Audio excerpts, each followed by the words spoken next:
প্রিয় মহাসচিব, প্রিয় কোষিয়া চেয়ারম্যান এবং ঢাকা মহানগর দক্ষিণের সভাপতি আবুল হোসেন বাবলা, সদস্য সচিব রুবেল, অন্যান্য কেন্দ্রীয় নেতৃবৃন্দ এবং এখানে উপস্থিত আমার বিভিন্ন ওয়ার্ড থেকে আগত জাতীয় পার্টির ঈশ্বরপ্রেমী আমার ভাই ও বোনেরা, আসসালামু আলাইকুম। আপনাদের সবাইকে অনেক অনেক শ্রদ্ধা জানাচ্ছি, ভালোবাসা জানাচ্ছি। আজকে যারা নির্বাচিত হয়েছেন তাদের নিজস্ব ওয়ার্ড থেকে এবং আমাদের এখানে এসেছেন, আমাদেরকে সম্মানিত করেছেন। আমি সেই সমস্ত নির্বাচিত নবনির্বাচিত ওয়ার্ডের যারা কার্যনির্বাহী পরিষদের সদস্য তাদের সবাইয়ের জন্য আমার প্রাণভরা অভিনন্দন জানাচ্ছি। এইভাবেই আমাদের বাবলা এবং রুবেল ঢাকা মহানগর দক্ষিণের প্রতিটি ওয়ার্ডকে খুব তাড়াতাড়ি করে সংঘবদ্ধ করার জন্য কাজ করছেন। তাদেরকেও আমি অভিনন্দন জানাচ্ছি। তাদের সুন্দর কাজের জন্য আমি তাদেরকে ধন্যবাদ জানাচ্ছি, কৃতজ্ঞতা জানাচ্ছি। সামনের দিকে নির্বাচন সময় মতো হলেও খুব বেশি দিন বাকি নেই। আর দেশে একটা রাজনৈতিক পরিস্থিতি সৃষ্টি হয়েছে যখন আমাদের একটা প্রস্তুতি থাকা দরকার যে কোনো পরিবেশের জন্য। সেই প্রস্তুতির হলো রাজনৈতিক প্রস্তুতির সবচেয়ে বড় জিনিস রাজনৈতিক শক্তি বাড়ানো। রাজনৈতিক দলগুলির শক্তি বাড়াতে গেলে সংগঠনগুলিকে শক্তিশালী করতে হবে। সংগঠন শক্তিশালী করার একটাই প্রথম কন্ডিশন হলো সংগঠন করতে হবে। সংগঠন নিয়মতান্ত্রিকভাবে সংগঠন করতে হবে, যার মধ্যে একটা নেতৃত্বের ধারাবাহিকতা থাকবে। মানে কে কোথায় কার পিছনে কি কাজ করবে তাকে সম্পূর্ণভাবে সুবিন্যস্ত এবং সুশৃঙ্খল করতে হবে এবং সেটাকে সবাইকে মেনে চলতে হবে। তবে এটা ছাড়াও আবার সংগঠনকে শক্তিশালী করার জন্য একটা বড় জিনিস দরকার। রাজনৈতিক দলকে শক্তিশালী করার জন্য সংগঠন দরকার, আর সংগঠনকে শক্তিশালী করার জন্য একটা রাজনীতি দরকার। দলের রাজনীতি পরিষ্কার হতে হবে, স্বচ্ছ হতে হবে এবং জনগণের কাছে যখন আমরা বলবো জনগণের কাছে গ্রহণযোগ্য হতে হবে। এটা বড় ইম্পর্টেন্ট জিনিস। না হলে আপনার যেটা সংগঠন করছেন সেটা শক্তিশালী হবে না। হবে না কেন? সংগঠনে তেমন ভালো লোক আসতে চাইবে না, শক্তিশালী লোক আসতে চাইবে না। আর 2 নম্বর হলো যারাও আসবেন তারা ওই জনগণকে তেমন ভাবে কনভিন্স করতে পারবেন না, জনগণের আস্থা অর্জন করতে পারবেন না। ফলে আমাদেরকে রাজনীতিটা পরিষ্কার করতে হবে। এই কারণে আমি বিভিন্ন সময় যে বক্তব্যগুলো দেই সেগুলো আপনারা যদি দেখেন তাহলে কিছুটা পাবেন। আমাদের চুন্নু বলে, আমাদের সিনিয়র নেতারা যে সমস্ত বক্তব্য বলে সেই সমস্ত বক্তব্যের মধ্যে আমাদের দলের রাজনীতি থাকে। তো আমি এক কথায় বলতে গেলে যদি আপনি এটাকে সামারি করেন, দলের রাজনীতি হলো জনগণের পক্ষের রাজনীতি। জনগণের কি প্রয়োজন সেটার জন্য আমরা রাজনীতি করব, জনগণের কি কথা সেই কথা বলে আমরা রাজনীতি করব, জনগণের যেটা দরকার সেই দরকারের জন্য আন্দোলন করে আমরা রাজনীতি করব। আন্দোলন আমরা এখনো কোনো সময় করিনি তেমন। সামনের দিকে কিন্তু আমরা বলছি অনেক কথা এবং সরকারের দোষ ত্রুটি তুলে ধরছি, কিন্তু সরকারের তরফ থেকে সেগুলোর ব্যাপারে সংশোধন করার কোন রকম অবস্থান আমরা দেখছি না। যেমন আমি কালকেও বলেছিলাম, বেকার সমস্যা, মানুষের আয় ইনকাম কমে যাচ্ছে, কিন্তু সেদিকে সরকারের কোনো দৃষ্টি দেখা যাচ্ছে না। সরকার যেটা বলছে সেটা আমরা সন্তুষ্ট নই। সরকার বলছে না আয় ইনকাম আছে, মানুষ ভালো আছে, এগুলো কথায় সর্বজনীন ভাবে এটা কথাকে সত্য বলে কেউই গ্রহণ করছে না। আর একটা হলো যে তার সঙ্গে সঙ্গে সরকার যদি জনদরদি হয় তাহলে তো অন্তত পক্ষে যারা আয় কম করছে তাদের যাতে খরচ কম হয় তার জন্য সরকারের একটা উদ্যোগ থাকা উচিত। কিন্তু তার উল্টো দিকে সমস্ত জিনিসপত্রের দাম বাড়ানো হচ্ছে এবং এমন ভাবে বাড়ানো হচ্ছে যে একটা লাগামহীন ভাবে বাড়ানো হচ্ছে এবং অনেক সময় অযৌক্তিক ভাবে বাড়ানো হচ্ছে, যেগুলো আমরা তুলে ধরেছি। এই কথাগুলো আমরা তুলে ধরছি এখন, কিন্তু সরকার এটাতে কর্ণপাত করছেন না, এমন কোনো ভাব দেখা যাচ্ছে না। যেহেতু তাদের একটা জবাবদিহিতার অভাব, তারা মনে করেন না করলে কি করবে, কিছু করার তো নাই। ভোট টোট এগুলো তো সব একটা প্রহসনের মতো হয়ে দাঁড়িয়েছে। আমরা গত ইউপি নির্বাচন এবং গত যেগুলো কয়েকটা মেয়র নির্বাচন হলো, কয়েকটা শুধু নারায়ণগঞ্জের মেয়র নির্বাচন নিয়ে ওনারা গর্ব করেন, তাতে সঠিক নির্বাচন হয়েছে মনে হয়। যেটুকু বুঝে শোনা গেছে। তবে ওনারা চাইলে হবে, ওনারা না চাইলে হবে না। যখন এই প্রস্তাব দাঁড়ায় তখন স্বাভাবিকভাবে ওনাদের ওই জনমতের জন্য এত কেয়ার করতে হয় না, এই কারণে জনগণের কথা শোনারও ওনাদের কোনো প্রয়োজন মনে করে না। সেই জন্য হয়তো একটা পর্যায়ে এসে আমাদেরকে আন্দোলনের পথেও যেতে হতে পারে। সেই জন্য আন্দোলনের জন্য আমাদের সংগঠন দরকার। সংগঠনের এই কাজগুলি হচ্ছে, এরপরে আবার মহানগর কমিটি হবে, এবং এই কমিটি হলেই হবে না, এই কমিটিগুলোকে জনগণের কাছে যেতে হবে এবং জনগণের সমর্থন আদায় করতে হবে।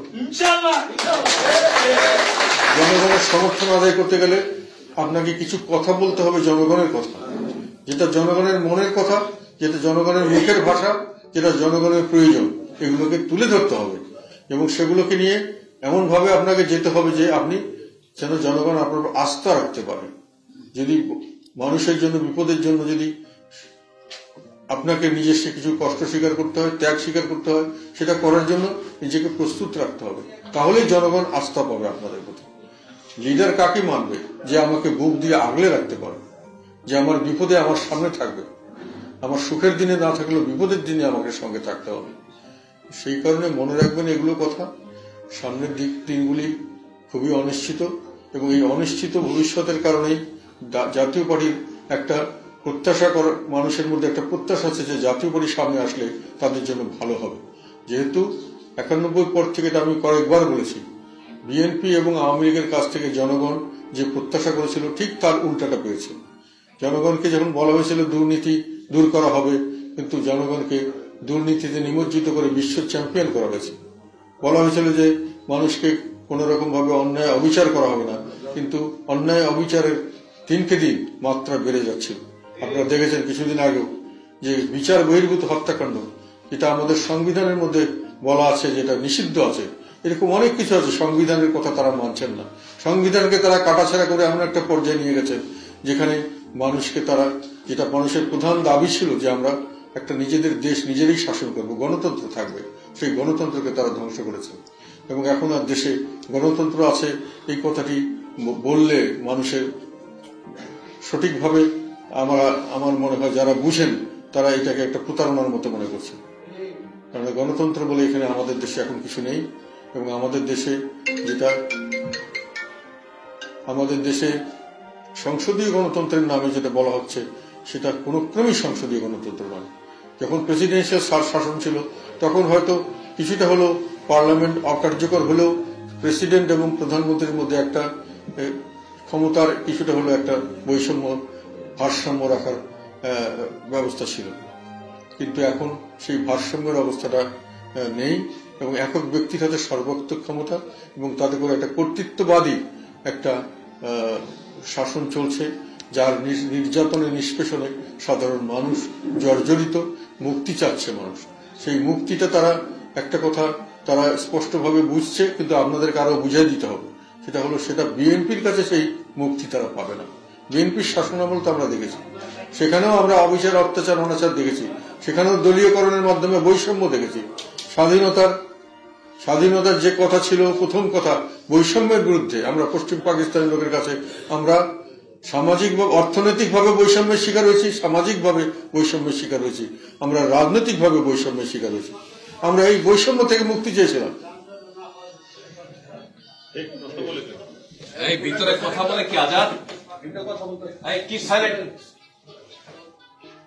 সেই বৈষম্য থেকে কিন্তু আমরা মুক্তি পাইনি। আমাদের এখনো অর্থনৈতিক বৈষম্য হচ্ছে, ধনীরা ধনী হচ্ছে, গরিবরা গরিব হচ্ছে। ধনী হচ্ছে খুব সামান্য লোক, বেশিরভাগ লোক দরিদ্র হচ্ছে, কিন্তু সরকারের তরফ থেকে এটাকে স্বীকার করা হচ্ছে না। আমরা রাজনৈতিকভাবে বৈষম্যের শিকার হচ্ছে। সরকারি দল করলে সব ধরনের সুযোগ সুবিধা পাওয়া যাবে, সরকারি দল থাকলে সমস্ত অর্থনৈতিকভাবে বৈষম্য করা হচ্ছে, সরকারি দল থাকলে সমস্ত চাকরি বাকরি ব্যবসা বাণিজ্য পাওয়া হবে। এই বৈষম্যের বিরুদ্ধেই তো ছিল স্বাধীনতার যুদ্ধ। এই স্বাধীনতার যুদ্ধ মুক্তিযুদ্ধ বলা হতো এই জন্য যে আমরা মুক্তি চেয়েছিলাম এই সমস্ত বৈষম্য থেকে, অনাচার অবিচার এবং বিচারহীনতা থেকে। কিন্তু সেইটা থেকে আমরা স্বাধীনতার 50 বছর পরে এসে আজকে দুঃখের সঙ্গে বলতে হয় যে আমরা এগুলো কোনোটাই অর্জন করতে সক্ষম হইনি, যদিও আমরা স্বাধীন হয়েছি। তো সেই কারণে আমাদের উপরে এখন মানুষের ভরসা হলো যে দুটো দল 91 পর থেকে তো আমরা অনেক দিন থেকে দেখছি, প্রায় 30 বছর, কিন্তু আমরা তো অবস্থার অবনতি ছাড়া কোনো উন্নতি দেখিনি। প্রথম আসলো বিএনপি, তখন অবস্থার অবনতি এরশাদ সাহেব যখন চা ছিল তার চেয়ে খারাপ হলো। মানুষের মনে একটা আকাঙ্ক্ষা হলো যে এটাকে পরিবর্তন করা দরকার, আনলো বিএনপি। আওয়ামী লীগ, তারা দেখা গেল তার চেয়েও খারাপ করলো, এবং তারপরে আবার আসলো বিএনপি, তারা তার চেয়েও খারাপ করলো। এইভাবে চলতে চলতে এখন আওয়ামী লীগ দেশ শাসন করছে। কিন্তু আওয়ামী লীগের যদি কোনো পরিবর্তন করতে হয়, বিকল্প হিসেবে বিএনপি এসে এর চেয়ে ভালো করবে, এরকম কোনো সম্ভাবনা মানুষের মধ্যে আশা জাগাতে পারছে না। কিন্তু মানুষে মনে করছে যে উপায় কি?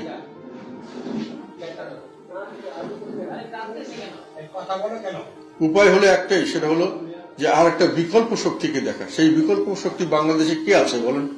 যাদের দেশ শাসনের অভিজ্ঞতা আছে, যাদের সারা দেশময় কম বেশি কিছু না কিছু সমর্থক আছে, এবং ছোটখাটো হলেও আমাদের সংগঠন সব জায়গায় আছে, কোনোখানে ভালো আছে, কোনোখানে খারাপ। আমি বলছি যে যেসব জায়গায় আমাদের সুযোগ সুবিধা আছে সেসব জায়গায় হয়তো সংগঠনটাকে আমরা সেভাবে শক্তিশালী করতে পারছি, কিন্তু আসলে আমাদের দুর্বলতা হলো আমাদের রাজনীতি নিয়ে মানুষের মধ্যে একটা সংশয় বা একটা সন্দেহ আছে, বা একটা আস্থাহীনতা আছে। সেই জন্য আপনাদেরকে একই সুরে কথা বলতে হবে। আমাদের নেতৃত্ব থেকে একটু আগে চুন্নি যেটা বারংবার বললো, আমরা যেভাবে বলবো ওটা আপনাদেরকে বলতে হবে। আমরা কার সঙ্গে যাব না যাবো সেটা আমাদের নির্বাচনের সময় দেখা যাবে, কিন্তু আমরা একটা বৈশিষ্ট্য আছে, নিজস্ব বৈশিষ্ট্য, সক্রিয় বৈশিষ্ট্য নিয়ে একটা রাজনীতি। সেই রাজনীতির আসল উদ্দেশ্য হলো জনগণের সেবা করা এবং জনগণের পক্ষে কাজ করা, জনগণের পক্ষে কথা বলা, জনগণের প্রয়োজনে কথা বলা, জনগণের জন্য আন্দোলন করা, জনগণের জন্য কষ্ট স্বীকার করা। এটি হলো আমাদের রাজনীতি মূল কথা। সেটাকে আপনার এলাকা হোক আর যে এলাকায় হোক, যে এলাকায় যে সমস্যা হবে, নির্যাতিত মানুষের পাশে আমরা থাকবো, সরকারের অবিচার অন্যায়ের বিরুদ্ধে আমরা তার দাঁড়াবো। সেটা করতে হবে এবং সেইভাবে রাজনীতি করতে হবে। এখন সংগঠনের বিষয়ে দু একটি কথা বলি, যেটা চুন্নু বলেছে ওটা ঠিকই, যে আপনারা যদি সংগঠনের একটা কমিটি করেন আর যদি ওখানে কোনো একটা জায়গায় কমন জায়গায় এসে আপনাদের মধ্যে একসঙ্গে মিলিত না হতে পারেন, তাহলে তো আপনারা কোনো রাজনৈতিক প্রোগ্রাম চালু করতে পারবেন না, আপনাদের রাজনৈতিক প্রোগ্রাম কোনো চিন্তাও করতে পারবেন না। সবাই মিলে আলাপ আলোচনা করে একটা সিদ্ধান্ত এসে তো রাজনীতি করতে হবে। তার জন্য একটা জায়গা লাগে, কিছু না কিছু অফিস যদি করতে পারেন তাহলে ভালো।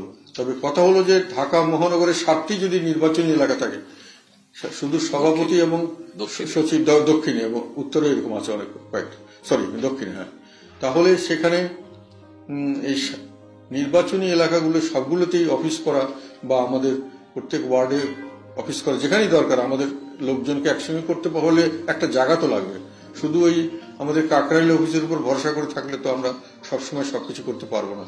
কাজে অফিস করতে পারলে ভালো হয়, এবং সেই জন্যই আমরা একটা জিনিস চেষ্টা করছি, চুন্নু এটাও বলেছে আপনাদের, সেটা হলো যে একজনকে সম্ভাব্য প্রার্থী হিসাবে এক এক জায়গায় দিচ্ছি। অর্থ হলো যে সে ওই জায়গায় যেটা ওইখানকার তার যদি নির্বাচন করার ইচ্ছা থাকে, তাহলে সেখানকার সংগঠন শক্তিশালী করার জন্য অফিস বা অন্যান্য যেটা দৈনন্দিন যেভাবে যেটা কাজ করতে হয়, খরচ করতে হয়, সেটা সে করবে।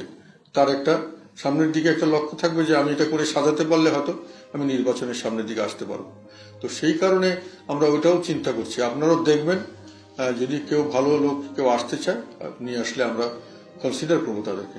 একেবারে আমরা কোনো গ্যারান্টি দেব না, কিন্তু যদি দেখি সে উপযুক্ত হওয়ার তার তার অর্থনৈতিক যোগ্যতা থাকতে হবে, সামাজিক প্রতিপত্তি থাকতে হবে, মন মানসিকতা থাকতে হবে, জাতীয় পার্টির প্রতি আনুগত্য থাকতে হবে, সবচেয়ে বড় কথা দেশ ও জাতির প্রতি আনুগত্য থাকতে হবে, দেশ ও জাতির প্রতি মমতা থাকতে হবে।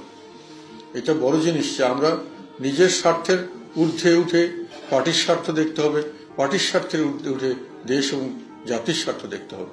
এই ধরনের মানুষ যদি থাকে আমরা তাদেরকে নিব, এবং আমরা চাইব যে আপনারা যে কোনোভাবে হোক, যে কোনো ক্রাইসিসে হোক বা যে কোনো সমস্যায় হোক, আপনারা একত্রিত হবেন, বসবেন, আলাপ আলোচনা করবেন, দরকার হলে আমাদের কাছে খবর দিবেন, আবুল হোসেন বা আবদুল্লাহদের কাছে বলবেন, অথবা আমাদের কাছে বলবেন যে পরবর্তীতে আমরা কি করব। আমরা হয়তো এরপরে কর্মসূচি দেবো, আস্তে আস্তে আমরা একটা একটা করে কর্মসূচি, শান্তিপূর্ণ কর্মসূচি দেব।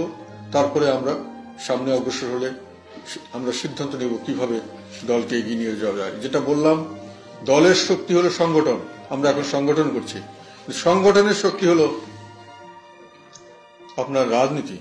সেই রাজনীতি দল থেকে আমরা এখন দিচ্ছি, এবং সেটাকে যে ধরনের কোনো দ্বৈততার সংশয় এগুলোর থেকে আমরা উদ্ধার হয়ে আমরা এক সুরে একটি কথাই বলতে হবে সবাইকে, যার মূল উদ্দেশ্য হবে দেশ ও জনগণের সেবা, দেশ ও জনগণের পক্ষে কথা বলা। তো আপনারা আজকে এখানে এসছেন, আমরাও সামনের দিকে আর অনেক প্রোগ্রাম আছে, কিছু কিছু প্রোগ্রামের চিহ্ন যাবে, আমিও চেষ্টা করব যদি প্রোগ্রামে যতটুকু যাওয়া যায়। আর আমরা যাই বা না যাই আপনারা নিজেদের মধ্যে মীমাংসা করে লোক আসছে এখন অনেকেই, এমনকি বিএনপি থেকে এমনকি আওয়ামী লীগ থেকেও লোক আমাদের জাতীয় পার্টিতে বিভিন্ন জায়গায় আসছে। বিভিন্ন কারণে আওয়ামী লীগ এবং বিএনপির রাজনৈতিক পরিস্থিতি কিন্তু একটা খুব সুখকর নয়। আওয়ামী লীগের লোকেরা এবার ইউপি নির্বাচনে নৌকা মার্কে অনেকে ভোট দেয়নি, অনেকে অন্তর থেকে আওয়ামী লীগকে পছন্দ করছে না, কিন্তু তারা ভয়ে বা কোনো কারণে হয়তো আটকা পড়ে আছে। বিএনপির মধ্যে নেতৃত্বের একটা অনিশ্চয়তা দেখা দেওয়াতে বিএনপির ভবিষ্যৎ নিয়ে অনেকে শঙ্কিত, এবং বিএনপির তৃণমূল পর্যায়ের নেতাকর্মী অনেকেই সামনের দিকে তাদের অনিশ্চয়তা ভবিষ্যতে থাকবে না কিছু করবে সেটা চিন্তা করে অনেকেই জাতীয় পার্টির দিকে ঝুঁকেছে।